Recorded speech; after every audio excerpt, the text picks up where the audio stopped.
Nginibingelele ekhaya lamaphupho. Uma umusha la ekhaya sicela ukuthi ushaye u-subscribe ukuze ngokulandelayo ungaphuthelwa uma sifaka ividiyo.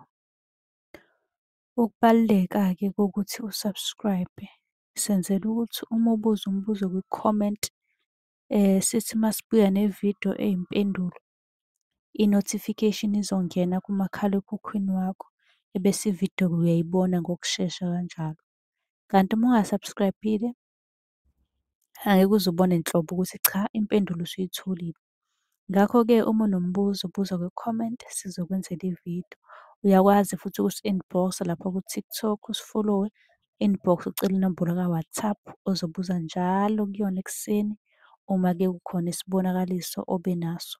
Nokubaluleka nje kokuthi-ke uwazi ukuthi ngabe lokho osuke ukuphuphile kubika ukuthini. Ake singene-ke kwelanamhlanje sikuchaze. Ekhaya lamaphupho, ake siqhubeke la sigcine khona ekuphenduleni imibuzo. Kodwa namuhla bengingathanda ukuthi sikhulume-ke ngamaphupho akhombisa ubungoma nesiphiwo sokubona. Ngoba ngike ngabona ama-comment abaningi bebuza ngakho lokhu engizokuchaza. So ngithi ake ngizokuhlanganisa la maphupho engizowasho akhomba ubungoma nesiphiwo sokubona.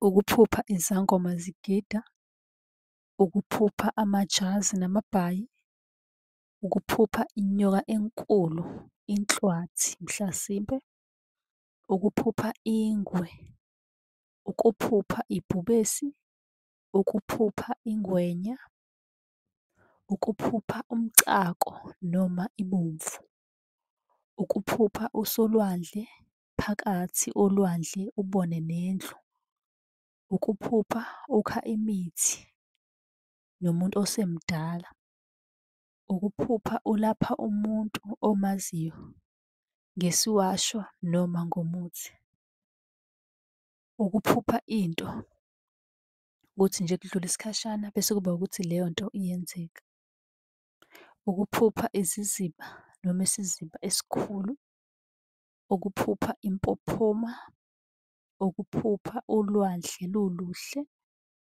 ukuphupha isibhakabhaka kube ngathi-ke kubizwa igama lakho, ukuphupha inkanyezi iza kuwe bese kwehla isembatho sihlale emahlombe akho, ukuphupha usonta ucula kakhulu sakukhuleka, ukuphupha izimpande namagxolo okwelapha, ukuphupha usemzini nomuntu kukhona into oyikhipha egcekeni. Okusho ukuthi uma unokuphupha usemzini womuntu kodwa kube khona into oyikhiphayo egcekeni, lokho kubika ubungoma nesiphiwo. Ukuphupha isigodlo okanye indlu ewurondo, ukuphupha ugqokise okwethwasa nokunye-ke okuningi lawo maphupho asuke ebika noma ekhomba ubungoma nesiphiwo sokubona.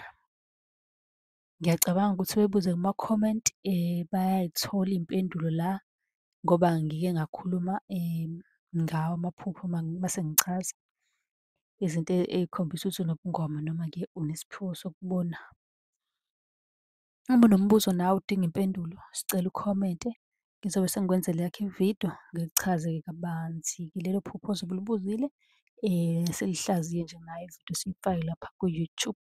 Kanti uyakwazi-ke ukusibhalela lapha ku-WhatsApp usibuze-ke imibuzo, ucele inamba ka-WhatsApp ku-TikTok bese usibuza imibuzo ku-WhatsApp.